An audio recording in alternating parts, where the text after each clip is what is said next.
تأسیس دولت اشکانیان.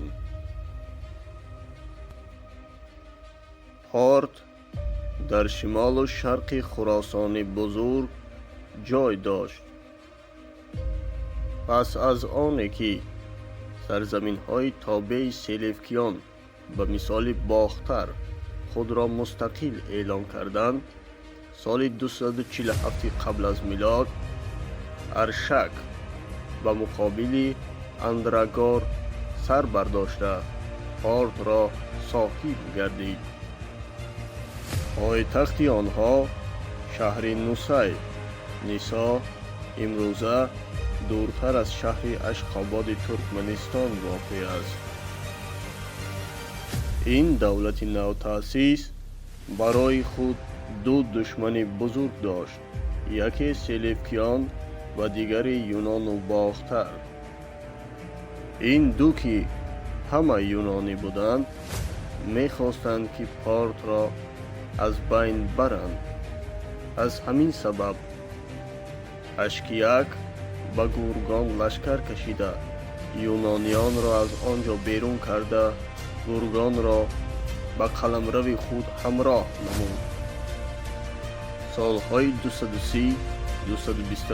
قبل از میلاد سلجوق دو به ناحیه های اشکانیان لشکرکشی ها کرد، ولی سکایی ها به یاری آریایی ها آمده غلبه به دست آورده سلجوقیان را عقب راندند. ارشک برای پیشروی مملکت خود سعی و کوشش ها می کند و او سپاه یگانه را به وجود می آورد. در زمان حکمرانی تیرداد یک دولت به قسمت های شرق و غرب باز وسیع می گردد. تیرداد 171-139 قبل از میلاد از شورش ها و ناآرامی های درباری سلجوقیان استفاده برده به کشور آنها لشکر می کشد و ولایت های غربی آن را به دست می آورد. او سال 148 پیش از میلاد ولایت ماد را به قلمرو خود همراه کرده عنوان شاهی بزرگ را می گیرد. سالهای 138-137 پیش از میلاد پس از تیرداد پسر او فرهاد یک به تخت می نشیند.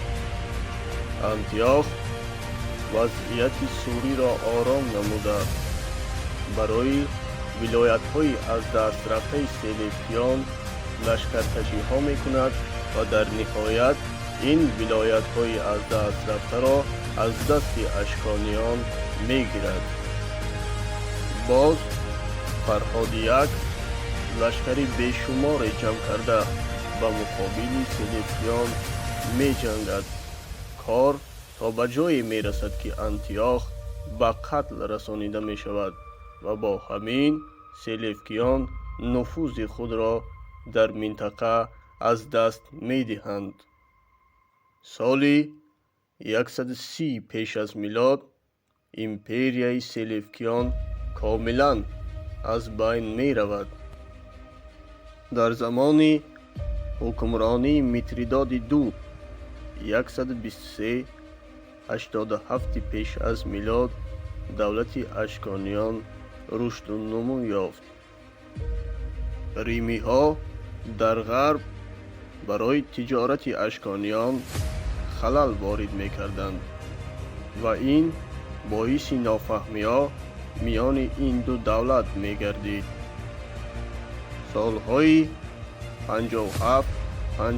پیش از میلاد ریمی ها با اشکانیان در جنگ شدند و در شهر حران سال 53 پیش از میلاد ریمی ها شرمنده‌وار شکست خوردند. در آخر دولت اشکانیان از طرف اردشیر ساسانی یعنی از طرف ساسانیان از بین برده شد.